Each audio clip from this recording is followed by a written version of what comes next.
주님의 세계라 오늘 말씀의 제목입니다. 신약은 우리가 읽은 대로 예수 그리스도의 계보라라는 선포로 시작합니다. 개역 한글 성경은 주님의 세계라 그랬습니다. 같은 의미이지요. 예수 그리스도께서 시작과 원인이 되고 중심이 되신다는 표현입니다. 예수 그리스도께서 시작과 원인이 되고 중심이 되신다면 그 결과는 생명입니다. 그리고 기쁨이지요. 감탄이며 우리 삶의 찬양인 것입니다. 한마디로 말하면 축복 아닙니까? 구약의 마지막 책은 말라기입니다. 지난주 특세의 주요 본문이기도 했습니다만 히브리어 원문으로 보면 말라기의 마지막 단어는 저주라는 단어입니다. 이는 사람의 결론이 저주라는 것을 의미합니다. 아무리 어떤 사람의 인생이 고상해 보이고 아무리 그렇게 찬미한다 할지라도 누구도 죽음을 이길 수 없습니다. 어떤 인생이든 다 무덤의 문턱을 넘을 수 없다는 것입니다. 그래서 허무로 끝나고 그래서 한스럽고 힘든 것입니다. 즉 저주는 주님 없는 세계의 당연한 참상인 것입니다. 그래서 말라기는 주님의 세계에 대한 기대를 불러일으킵니다. 참으로 허망하다. 참으로 아무것도 아니다. 그러한 인생에게 주님의 세계라. 그 세계를 원하는 사람들은 아름다운 신세계가 열릴 것이다 라고 말하며 이제 성경 한 페이지만 더 넘기면 된다. 이러한 희망을 불러일으킵니다. 구약의 성도들이 너무나 소망했고 기대했던 그런 신세계는 과연 어떤 모습일까요?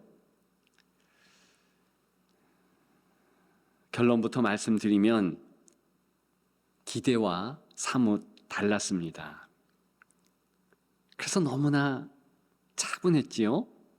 사람들은 그 세계가 임했는지도 몰랐고 예수 그리스도를 통하여 계속 전개되는 그 세계 가운데 내가 살고 있다라는 것을 인지조차 할 수 없었습니다. 예수님의 모습이 그랬던 것처럼 사람들 보기에 흠모할 만한 아름다운 것이 없었기 때문입니다. 그러나 주님의 세계는 이 세상을 정복 그리고 전복시켰습니다. 역사를 바꿨습니다. 세상의 평안과 비교할 수 없는 하나님 나라의 평강이 하나님의 자녀 가운데 가득하게 되었습니다.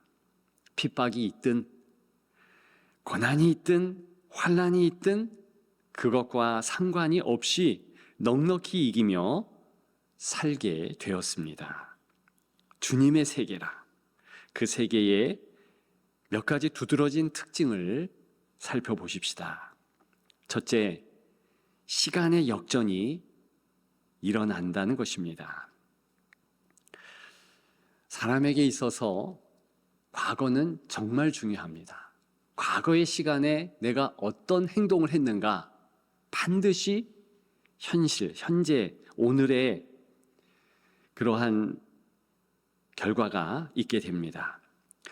어제 저녁 늦은 밤에 무엇을 먹었느냐에 따라서 더 배부르기도 하고 덜 배부르기도 합니다. 그리고 그것 때문에 배탈이 나기도 합니다. 현재는 과거의 결과라 말합니다. 인과응보가 있는 것이지요. 우리가 읽은 본문 그 뒤에 예수 그리스도의 족보가 나오고 있습니다. 보통 족보는 어떤 내용을 담고 있습니까? 조상 누가 누구 또 있어서 그 후대가 이렇게 건실하게 되었다. 자랑할 만한 조상들을 거론합니다.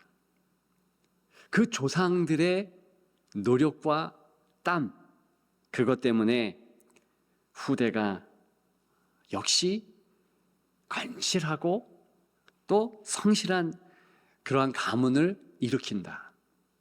대단한 가문이다. 그런 찬사가 깃들여져 있는 거 사실입니다.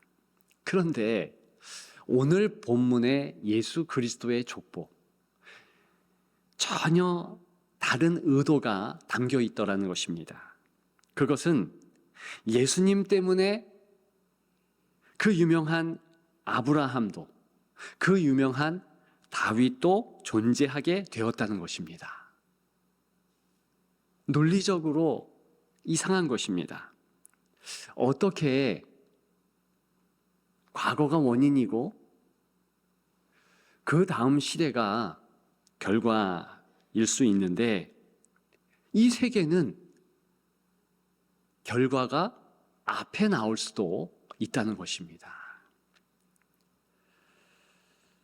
물론 그 이전에도 이 아브라함과 다윗뿐만이 아니라 많은 구약의 신앙인들이 오실 메시아를 앙망하며 기다리며 살았습니다. 그 이름으로 구원받은 것 확실합니다. 그럼에도 불구하고 오늘 이렇게 그리스도의 시작을 통하여서, 그리스도의 계보를 통하여서, 그분의 세계를 통하여서 이제 전폭적으로 뒷시간이 앞시간까지 가장 큰 영향을 미칠 수 있고 반드시 그렇게 된다는 것입니다. 이것은 시간의 지배를 받는 인간사에는 이해할 수 없는 부분이긴 합니다. 제가 성씨가 탁씨잖아요. 만일 제가 성씨가 탁씨이기 때문에 그 연고로 저희 아버지도 저희 할아버지도 탁씨다 이렇게 말한다면 이건 논리적으로나 이성적으로 틀린 이야기입니다.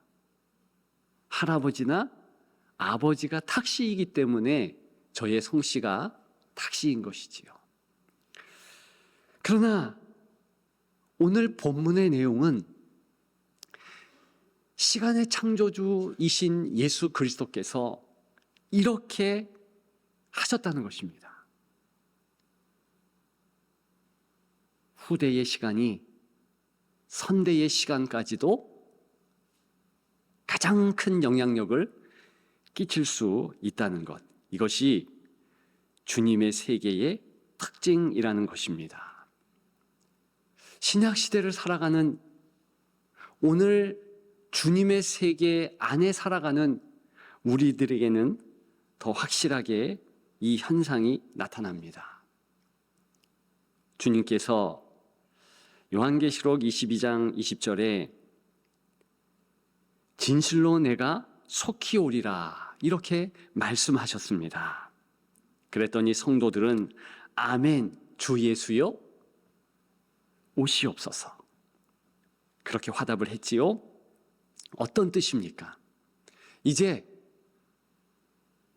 신약 성도인 모든 성도들은 오실 메시아의 시간, 특별히 그 재림의 그 날을 사모해야 할 의무가 있고 더 나아가서 그 시간이 오늘 우리 삶을 주장하고 엄청난 영향을 끼친다는 것입니다. 조금만 생각하면 당연하지요. 우리와 동행하시는 예수 그리스도, 그분은 절대로 변함이 없습니다. 이 땅에 우리의 끝자락, 잘 알고 계시고 그 시간까지도 우리와 여전히 동행하실 것입니다. 그 미래의 시간을 기점으로 해서 그 승리의 우리의 모습을 주님은 이미 잘 아십니다.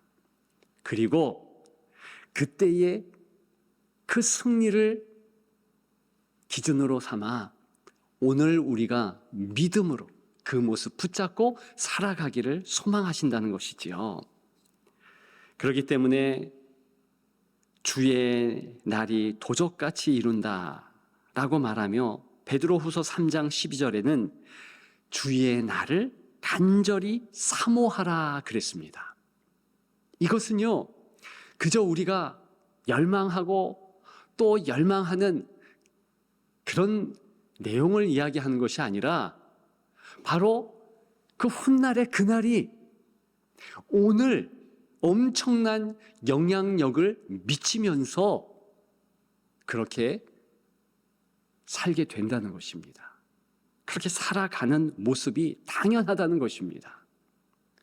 이것이 바로 오늘 제가 말씀드리고 있는 시간의 역전 현상입니다. 그저 과거, 현재, 미래 이렇게 순차적으로 지나가는 시간이 아니고 과거가 현재에 그저 영향을 끼치면서 시간이 지나가는 것이 아니라 후대의 시간, 장래의 시간이 오히려 엄청난 영향력으로 우리의 시간, 우리의 현재, 바로 오늘을 장악하고 역사한다는 것입니다.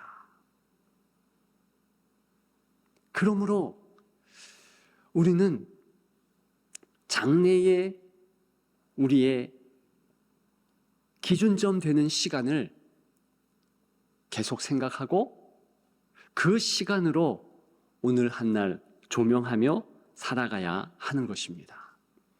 그 시간에는, 그 재림의 마지막 날에는 우리가 예수 그리스도 앞에 설 것입니다.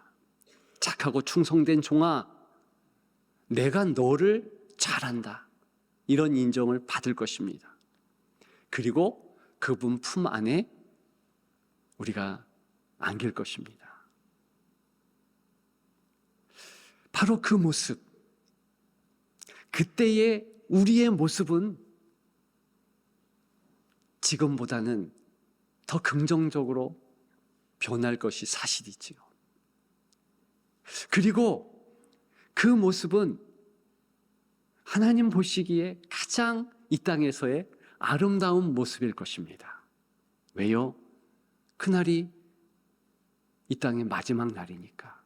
그렇게 주님이 재림하시지, 우리가 이 땅을 떠나기 전까지 하시지 않는다면 어쨌든 그럼에도 불구하고 우리는 이 땅에서의 마지막 날에 주님을 바라보고 주님 앞에 결산하는 그런 시간을 가질 것입니다. 바로 그 시간, 바로 그날이 오늘 우리에게 엄청난 영향력을 끼치고 그것을 기억하며 살아가는 것, 주님 세계에 살고 있는 저와 여러분들이 돼야 한다는 것입니다. 그런 의미에서 우리 모두는 신앙의 금수저입니다. 우리의 황금기는 아직 오지 않았습니다. 과거의 여러 실수로, 과거의 여러 내 상황의 결과물로 가슴이 무겁고 답답함을 경험하십니까? 괜찮습니다. 이 땅의 흙수저 같은 상황, 사실 아무것도 아니라는 것입니다. 왜냐? 가장 아름다운 날이 기다리고 있으므로, 가장 선한 하나님의 그날의 영향력이 오늘 우리의 이 시간 가운데 콸콸 넘치므로.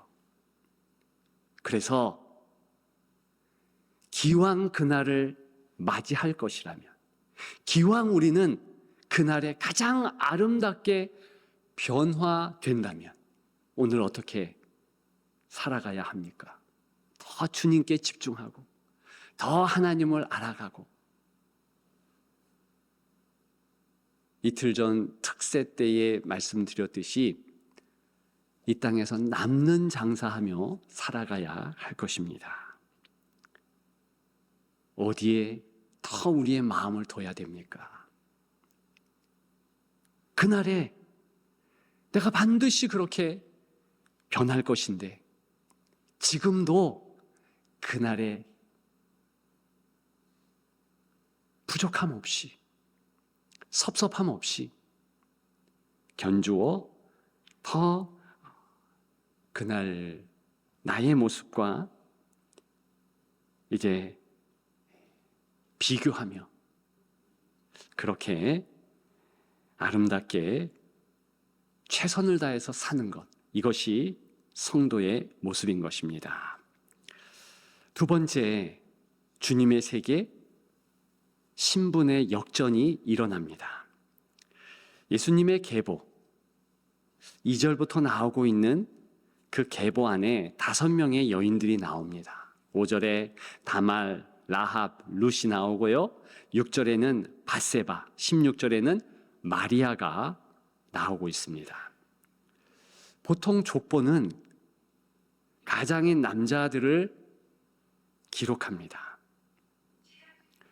특별히 그들의 장점, 잘한 것들을 담아냅니다. 이스라엘의 족보는 더했습니다. 여성은 숫자에도 들어가지 않았고요. 어린 아이들과 더불어서 그렇게 천대를 받은 것 사실입니다. 여성이 포함되었다는 것 자체가 있을 수 없는데, 예수님의 계보, 예수님의 이 족보에는 이것이 기록되었다는 것, 특별한 일입니다. 이 5명의 여성들을 생각해 보면 스스로 보잘것없다고 여겼습니다.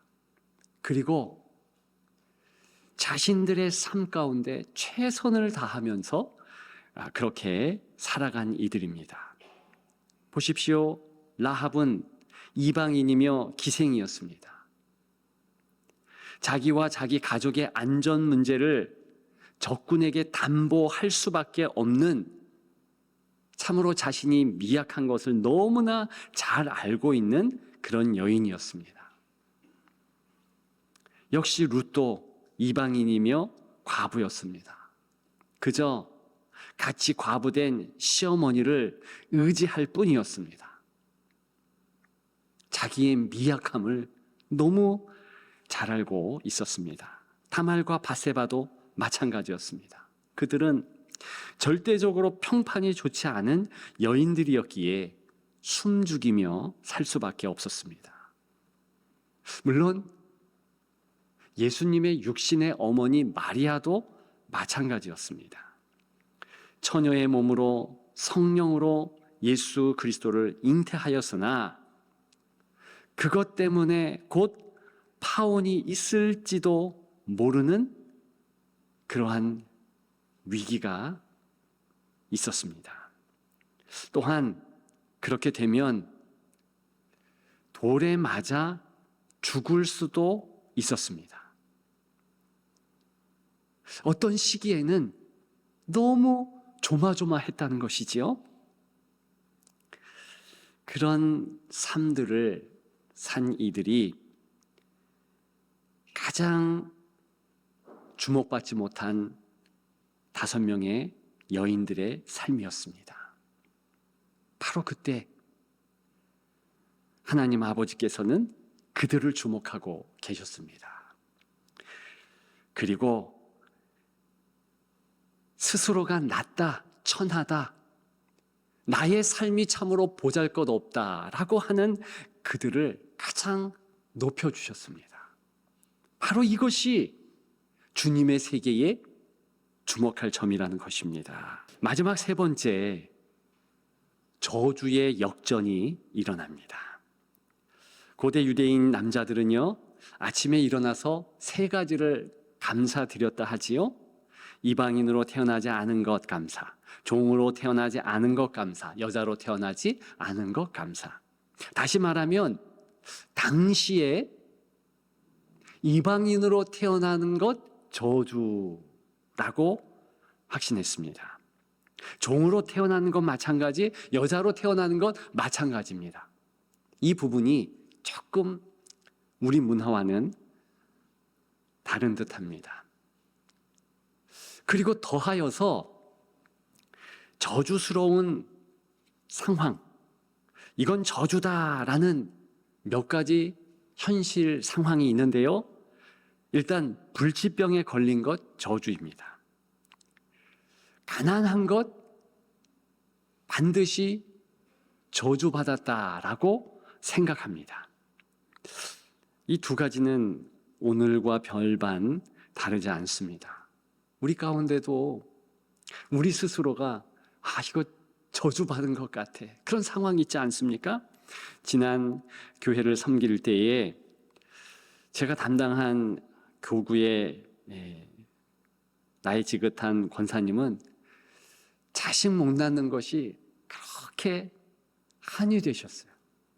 여러 번 얘기하셨습니다. 그렇지 않다고, 영적 자녀들이 있고 권사님 기도하는 거 보니까 하나님께서 그렇게 귀하게 삶을 쓰셨다. 그런데 자식 못 낳는 게 그분은 한이었고, 사실 다른 말로 하면 인생의 저주 상황이었다, 그렇게 말한 것 같습니다. 돈이 없는 것, 그것도 이 시대의 저주 상황이겠지요. 초등학교만 다닌 거, 예전에는 국민학교라고 하지 않았습니까? 그러니까 그 국민학교만 나왔으므로 나 참 한된다, 이런 말들을 참 많이 들었습니다. 그러니까 그것도 일종의 저주스러운 상황인 것은 맞습니다. 그러나 그러한 상황들이요, 오히려 주님의 세계에는 복으로 바뀝니다. 예수 안에서 저주는 더 이상 저주가 아니고 오히려 그 저주 상황 때문에 복이 될 수도 있다. 아니, 확실히 그렇게 된다는 것입니다. 그래서 누가복음 5장 20절부터 23절까지 보게 되면 가난한 자 복이 있고 줄인 자 복이 있고, 이건 실제로 가난한 것을 얘기하고 실제로 줄이는 상황을 담고 있는 그런 복음서거든요. 우는 자도 복이 있다. 심지어는 미워하고 멀리하고 욕하고 악하다 해도 복이 있답니다. 왜요? 그것이 예수님 때문이라면 반드시 그렇고, 그 저주의 상황 때문에 예수님을 만났다면 역시 그렇고, 그 저주스러운 현실 때문에 더 예수님께 가까이 나아간다면 반드시 복이라는 것입니다. 왜요? 예수님이 가장 크고 유일한 복 중에 복 되시기 때문입니다. 이제 말씀을 마치려고 합니다. 제가 어릴 때부터 가장 좋아했던 성경 구절이 하나 있습니다. 누군가에게 책 선물할 때, 편지를 전할 때 꼭 써주었던 말씀이었습니다. 바로 로마서 8장 18절. 저에게는 개역 한글이 더 좋지요. 생각컨대 현재의 고난은 장차 나타날 영광과 좋게 비교할 수 없도다. 이 뜻은요, 장차 나타날 영광이 오늘 고난의 현실을 바꿔버린다. 고난의 현실을 이길 수 있게 한다, 그런 뜻입니다. 실제로 그렇게 역사하는 줄 믿습니다. 주님의 세계라. 시간의 역전이 일어나고 신분의 역전이 일어나고 저주의 역전이 일어나는 이 세계, 바로 여러분들의 세계입니다. 그것을 기억하시면서 승리하는 주의 종들이 더욱 되시기를 주님의 이름으로 축복합니다.